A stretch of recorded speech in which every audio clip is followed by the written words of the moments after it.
Hello everyone, welcome back to boost your knowledge. जैसा कि आपने टाइटल में देखा है कि आज का हमारा टॉपिक है थ्योरी बेस ऑफ अकाउंटिंग, जिसमें हम अकाउंटिंग प्रिंसिपल्स और कन्वेंशंस की बात करेंगे और accounting standards, international financial reporting standard से रिलेटेड एमसीक्यू को भी कवर करेंगे। तो स्टार्ट करते हैं आज का अपना टॉपिक। हमारा फर्स्ट क्वेश्चन है, according to business entity concept. Business entity concept के अकॉर्डिंग जो है हमारा प्रिंसिपल बताता है कि बिजनेस और उसका ओनर जो होता है दोनों क्या होते हैं, अलग अलग कंसीडर किए जाते हैं। और इसलिए जो है बिजनेस में जो ट्रांजैक्शंस रिकॉर्ड की जाती है वो बिजनेस के पॉइंट ऑफ व्यू से की जाती है, ओनर को अलग मानते हुए। तो अब हम अपने ऑप्शंस को चेक करते हैं। Transaction between the business and its owner are not recorded. तो रिकॉर्ड तो हम करते हैं अलग मानकर, तो ये ऑप्शन हमारा गलत हो गया है। Second, transaction between the business and its owner are recorded considering them to be single unit. हम सेपरेट यूनिट की बात करते हैं, यहाँ सिंगल यूनिट लिखा हुआ, तो ये ऑप्शन भी हमारा गलत है। नेक्स्ट है, transaction between the business and its owner are recorded from the business point of view. Business point of view से हम उनको अलग मानते हुए ट्रांजैक्शंस को रिकॉर्ड करते हैं। That's why our answer C is right option. Second question है, according to the money measurement concept. Money measurement concept के अकॉर्डिंग हम उन्हीं ट्रांजैक्शंस और इवेंट्स को रिकॉर्ड करते हैं जो हमारी क्या हो, मनी टर्म्स में मेजर की जा सकती हूँ। तो ऑप्शंस को चेक करते हैं। All transactions and events are no recorded, तो ये हमारा गलत हो जाएगा क्योंकि सभी रिकॉर्ड नहीं की जाती हैं, जो मनी टर्म में नहीं होती उनको रिकॉर्ड नहीं करते। बी है, all transactions and events which can be estimated. यहाँ एस्टिमेटेड लिखा हुआ, जबकि हम मेजर्ड की बात करते हैं। Estimated in money terms are recorded in the books, तो एस्टिमेटेड के कारण ये भी हमारा क्या हो गया, रॉन्ग हो गया। नेक्स्ट है, all transactions and events which can be measured. यहाँ ये मेजर्ड वर्ड आ गया, तो ये हमारा राइट ऑप्शन होने के चांस हो गए हैं। आगे देखते हैं, in money terms are recorded in the books of account, तो ये हमारा सही ऑप्शन हो गया है। So right option is C. Next question है हमारा, according to the cost concept. Cost concept के अकॉर्डिंग हम जो भी एसेट्स को एक्वायर करते हैं, तो जो एक्वायरिंग की वैल्यू होती है उसी के ऊपर हम उनको रिकॉर्ड करते हैं। Let's see our options. Assets are recorded at the value paid for acquiring them. Acquiring them की जगह हेल्ड देम भी आ सकता है, एक ही वर्ड होते हैं ये हमारे, सेम मीनिंग के। तो यहाँ पर एक्वायर करने के लिए जो हम वैल्यू पे कर रहे हैं उसी पर एसेट्स को रिकॉर्ड करते हैं, और इसी को हम हिस्टोरिकल कॉस्ट कॉन्सेप्ट या कॉस्ट कॉन्सेप्ट बोलते हैं। तो ये हमारा राइट ऑप्शन है। अब ए ऑप्शन हमारा जो होगा राइट हो जाएगा। अगर हम बी को चेक करते हैं तो ये बोल रहा है कि assets are recorded by estimating the market value.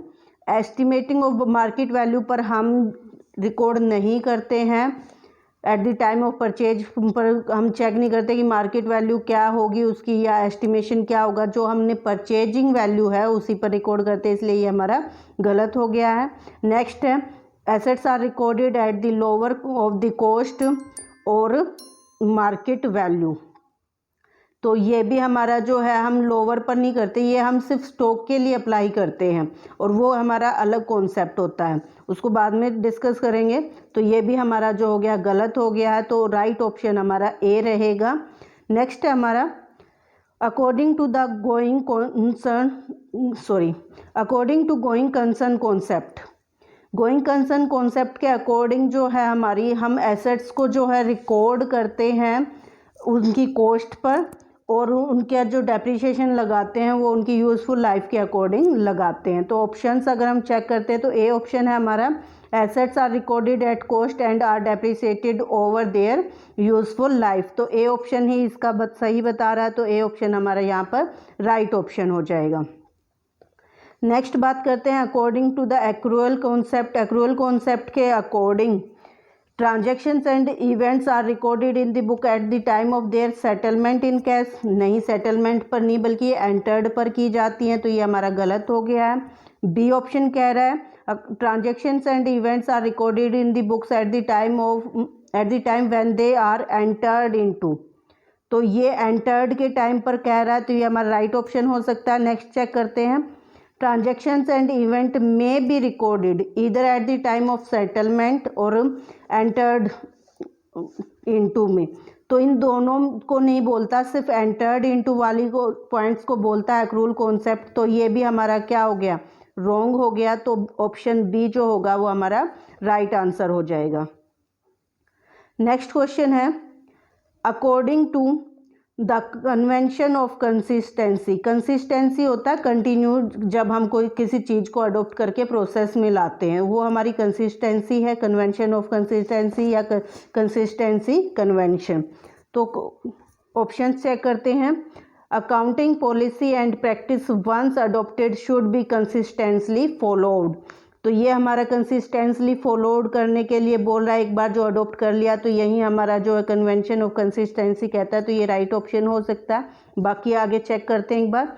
Accounting policy and practice adopted may be charged as per management decision. Management decision के अकॉर्डिंग ये कभी भी चेंज हो सकती है। चेंज जो है अडोप्ट की जा करके बार बार जो है चेंज करने के लिए बोला, लेकिन हमारी कंसिस्टेंसी क्या कहती है कि एक बार जो अडोप्ट कर लिया उसको कंटिन्यूसली चलते रहें।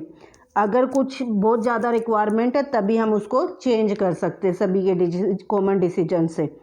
नेक्स्ट बात करते हैं, accounting policy and practice once adopt can not be changed under any circumstances. तो किसी भी सर्कमस्टांस में जो अडोप्ट कर लिया उसको चेंज नहीं किया जा सकता, ये ऐसा कभी नहीं बोलता। ये बोलता है कि रेगुलरली आपने एक बार अडोप्ट कर लिया तो उसको कंटिन्यू करते रहो, लेकिन अगर सर्कमस्टांस चेंज हो रहे हैं और बहुत ज़्यादा नेसेसरी है कि उसको चेंज करना चाहिए जो कि बिजनेस के लिए बेनिफिशियल हो जाए, तब हम उसको चेंज कर सकते हैं। फॉर एग्जांपल अगर डेप्रीशिएशन के मेथड्स की बात करते हैं, अगर हमने जो स्टार्टिंग में स्ट्रेट लाइन मेथड ले लिया है तो हम ईयर टू ईयर जो है स्ट्रेट लाइन मेथड पर ही चलेंगे। कुछ सालों के बाद उसको एक बार चेंज कर सकते हैं। ऐसा नहीं कि हर साल एक बार स्ट्रेट ले रहे, एक बार रिटर्न डाउन ले रहे फिर स्ट्रेट, ऐसा नहीं कर सकते हैं। तो एनी सर्कमस्टांस में चेंज नहीं हो, ये भी बात गलत है। और मैनेजमेंट के डिसीजंस पे हर बार चेंज होती रही, ये भी गलत है। तो कंसिस्टेंटली फॉलो वाला हमारा यहाँ पर ऑप्शन सही है, तो राइट ऑप्शन हो जाएगा ए। नेक्स्ट है, according to going concern concept a business is viewed as having. Going concern concept ये कहता है कि बिजनेस जो है उसकी बहुत ज़्यादा लंबी लाइफ होती है, वो कंटिन्यू चलता रहता है। बिजनेस जब हम स्टार्ट करते हैं तो इसका कभी भी ये ऑब्जेक्ट नहीं होता कि कुछ सालों बाद इसको बंद कर दिया जाएगा, या ये मान लिया जाता है कि ये जो है हमेशा चलता रहेगा। तो इस वजह से जो उसकी इनफाइनाइट लाइफ को हम कंसीडर करते हैं। ऑप्शंस को अगर हम चेक करते हैं तो सी ऑप्शन जो है हमारा यहाँ पर राइट ऑप्शन हो जाएगा। लिमिटेड लाइफ भी नहीं होती और वेरी लॉन्ग भी हम उसको नहीं बोल सकते, क्योंकि वेरी लॉन्ग भी एक लिमिट ही हो जाती है। इनफाइनाइट लाइफ होगी जो कभी ख़त्म नहीं होगी, वही हमारा गोइंग कंसर्न कॉन्सेप्ट कहता है। नेक्स्ट क्वेश्चन है हमारा, according to which of the following accounting concept even the proprietor of a business is treated as a creditor to the extent of his capital। उसकी कैपिटल के लिए हम उसको जो है क्रेडिटर ट्रीट करते हैं, कौन से कॉन्सेप्ट के अकॉर्डिंग। तो जो हमारा बिजनेस एंटिटी कॉन्सेप्ट है वो बिजनेस और ओनर को अलग अलग करता है, और उसी के अकॉर्डिंग हम उसकी कैपिटल को जो है इंटरनल लाइबिलिटी या क्रेडिटर की तरह ट्रीट करते हैं। तो ऑप्शन डी जो होगा हमारा यहाँ पर राइट ऑप्शन हो जाएगा। नेक्स्ट क्वेश्चन है, according to which of the following concept in determining the net income from business all cost which are applicable to revenue of the period should be charged against that revenue। Means ये कह रहा है कि जितनी भी जो हमारी applicable revenue के लिए जो भी कॉस्ट है वो उसी रिवेन्यू से चार्ज की जाएंगी टू कैलकुलेट नेट इनकम। तो इसके लिए हमारा कौन सा कॉन्सेप्ट है, तो ये जो है हमारा वो मैचिंग कॉन्सेप्ट कहता है। इसी मैचिंग कॉन्सेप्ट के अकॉर्डिंग हम जो है आउटस्टैंडिंग और प्रीपेड, अक्रूड, अनअक्रूड जो होती हैं आइटम्स, उनको भी ट्रीट करते हैं। तो यहाँ पर जो होगा हमारा राइट ऑप्शन हो जाएगा ए, मैचिंग कॉन्सेप्ट। नेक्स्ट क्वेश्चन है, valuation of stock at lower of cost and net realisable value is an example of. ये बात मैंने पहले बताई थी कि जब हम बात कर रहे थे पहले क्वेश्चन में कि स्टॉक को हम करते हैं लोअर कॉस्ट या नेट रिलाइजेबल या फिर मार्केट वैल्यू। रिलाइजेबल वैल्यू को हम मार्केट वैल्यू भी बोलते हैं। जब एसेट्स का क्वेश्चन कर रहे थे तो वो हमारा वहाँ पर कॉस्ट, हिस्टोरिकल कॉस्ट कॉन्सेप्ट के अकॉर्डिंग रिकॉर्ड होती है एसेट्स, जबकि स्टॉक जो होता है वहाँ पर हम सिर्फ क्या करते हैं, जो भी दोनों में से लोअर कॉस्ट होती है, या तो उसकी परचेजिंग कॉस्ट या फिर उसकी मार्केट वैल्यू, दोनों में से जो लोअर होती है उस पर हम इसको रिकॉर्ड करते हैं। और ये जो होता है हमारा ये होता है हमारा कंजर्वेटिज्म कन्वेंशन के कारण, क्योंकि जो कंजर्वेटिज्म कन्वेंशन है वो ये कहता है कि जितने भी हमारे एंटीसिपेटिंग लॉसेज है उनके लिए हमें रिकॉर्ड्स तैयार रखने चाहिए, प्रोविजनल्स बनाने चाहिए, जबकि जो भी हमारे पॉसिबल प्रॉफिट्स है उनको हमें नहीं रिकॉर्ड करना चाहिए। तो ये हमारा हो जाएगा कंजर्वेटिज्म कन्वेंशन। बी ऑप्शन इसका जो होगा राइट ऑप्शन हो जाएगा। नेक्स्ट है during the life of an entity accounting produce financial statement in accordance which of the following accounting concept. हमारा जो है गोइंग कंसर्न कॉन्सेप्ट के अकॉर्डिंग बिजनेस की जो है लॉन्ग लाइफ होती है, इनफाइनाइट लाइफ होती है जो कभी नहीं ख़त्म होती है, तो हमें जो है उसकी लाइफ को हम छोटे छोटे पीरियड्स में डिवाइड कर लेते हैं ताकि हमें जो है डिटरमाइन कर सके प्रॉफिट लॉस को और उसकी फाइनेंशियल पोजीशंस को। तो उसकी एंटिटी लाइफ टाइम को हमने क्या कर लिया, अकाउंटिंग प्रोड्यूस के लिए, फाइनेंशियल सेटलमेंट्स के लिए जो है उसको एक पार्ट्स में डिवाइड कर लिया जिसको हम अकाउंटिंग पीरियड्स कहते हैं। तो यहाँ ऑप्शंस को जब हम चेक करते हैं तो सी ऑप्शन जो होगा हमारा वो राइट ऑप्शन हो जाएगा, अकाउंटिंग पीरियड। नेक्स्ट क्वेश्चन है X limited follow the written down value method of depreciation machinery year after year due to. तो ये मैंने आपको पहले भी एक एग्जांपल दिया था कि कंसिस्टेंसी कन्वेंशन के अकॉर्डिंग हम एक बार जो चीज़ अडोप्ट कर लेते हैं उसको कंसिस्टेंटली फॉलो करते हैं, ईयर आफ्टर ईयर उसको फॉलो करते रहते हैं। तो यहाँ पर वही डेप्रिसिएशन वाला बोला गया कि रिटर्न डाउन वैल्यू मेथड को एक बार अडॉप्ट कर लिया गया है मशीनरी के लिए एक्स लिमिटेड ने, और उसको ईयर आफ्टर ईयर फॉलो कर रही है। तो कौन सा प्रिंसिपल है उसको फॉलो कर रही है जिसको वो, तो सी ऑप्शन हमारा कंसिस्टेंसी जो होगा यहाँ पर राइट आंसर हो जाएगा। नेक्स्ट है हमारा the convention of conservatism takes into account. ये अभी थोड़ी देर पहले बताया था कि इसके अकॉर्डिंग जितने भी प्रोस्पेक्टिव प्रॉफिट्स हैं उनको क्या कर देते हैं, लीव कर देते हैं, लेकिन जो हमारे प्रोस्पेक्टिव लॉस होते हैं उनको हम क्या कर लेते हैं, शो कर देते हैं। तो यहाँ पर हम देखते हैं टेक्स इनटू अकाउंट में हमारा क्या आएगा, all prospective profits and prospective loss. तो लॉस को तो करते हैं, प्रॉफिट को नहीं करते हैं, तो ये ऑप्शन हमारा रॉन्ग हो गया। ऑल प्रोस्पेक्टिव प्रॉफिट्स, फिर से प्रॉफिट्स को टेक्स इनटू अकाउंट के लिए बोल रहा है, तो यहाँ पर ये गलत हो गया है। और बोल रहा है कि लीव्स आउट कर देते हैं प्रोस्पेक्टिव लॉस को, तो यहाँ से भी ये गलत हो गया है क्योंकि उनको तो हम लेते हैं। नेक्स्ट हमारा ऑल प्रोस्पेक्टिव लॉसेज, हम लॉसेज को क्या कर रहे हैं, टैक्स इनटू अकाउंट्स कर रहे हैं, तो ये हमारा यहाँ पर तो सही बोल रहा है। आगे देखते हैं, but leaves out prospective profits, जो हमारे प्रोस्पेक्टिव प्रॉफिट्स हैं उनको हम क्या कर देते हैं, लीव आउट कर देते हैं। तो ये हमारा सी ऑप्शन जो होगा वो राइट ऑप्शन हो जाएगा। नेक्स्ट है IASB upon's coming into existence has adopt.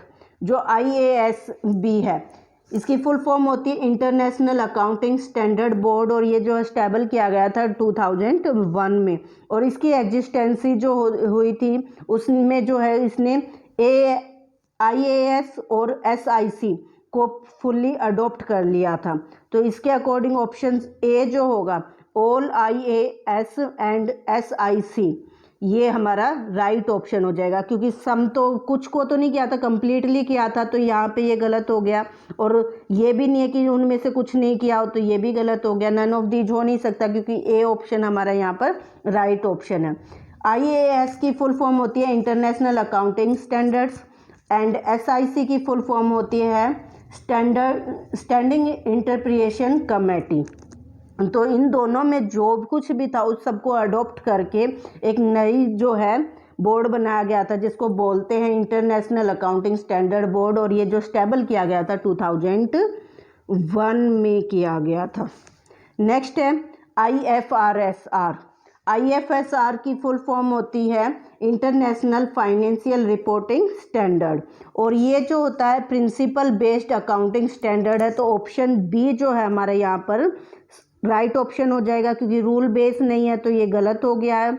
और सी ऑप्शन की बात करते हैं तो ये पार्शियली बता रहा है कि रूल बेस है और पार्शियली प्रिंसिपल बेस्ड है, सो ये भी हमारा गलत हो जाएगा।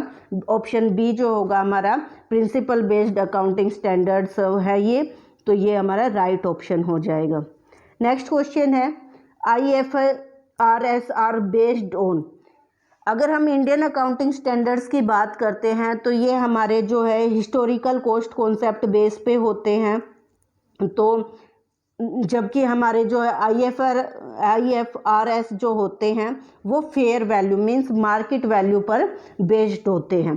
तो यहाँ पर IFRS को पूछा गया है कि are based on historical cost, तो ये तो इंडियन बेस के लिए है, गलत है यहाँ पर। IFRS जो है फेयर वैल्यू पर बेस्ड है, तो बी ऑप्शन जो होगा हमारा राइट ऑप्शन हो जाएगा। फिर नेक्स्ट बात करता है Ind AS means Indian accounting standards are, ये भी हमारे प्रिंसिपल बेस्ड अकाउंटिंग स्टैंडर्ड्स है, तो ऑप्शन बी जो होगा हमारा यहाँ पर राइट ऑप्शन हो जाएगा। रूल बेस्ड नहीं है और ना ही पार्शियली रूल बेस्ड है, तो ए और सी जो है हमारे रॉन्ग हो जाएंगे, बी राइट ऑप्शन होगा। नेक्स्ट क्वेश्चन है हमारा एसेट्स एक्सेप्ट सिक्योरिटीज में be valued under Indian AS own. जो हमारी एसेट्स हैं वो हम किस वैल्यू पर रिकॉर्ड करते हैं according to Indian accounting standards.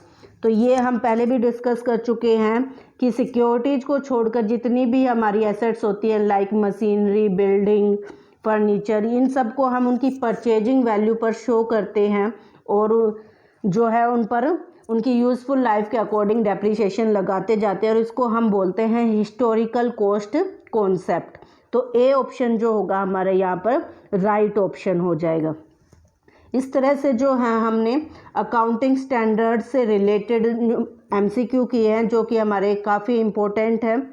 अगर आपने जो अभी तक चैनल को सब्सक्राइब नहीं किया तो चैनल को सब्सक्राइब कर लीजिए और साथ में लगे हुए बेल आइकन को प्रेस कर लीजिए। अगर आपको वीडियो पसंद आई है तो इसे लाइक शेयर ज़रूर कीजिए। इससे नेक्स्ट वीडियो में जो है हम इसी चैप्टर से रिलेटेड सिचुएशनल क्वेश्चंस को करेंगे। जैसे ये MCQ क्वेश्चंस थे जिसमें हमारे पास ऑप्शन अवेलेबल थे, वैसे ही हमारे कि कौन से सिचुएशन में कौन सा कॉन्सेप्ट या प्रिंसिपल लग रहा है उससे रिलेटेड क्वेश्चंस करेंगे।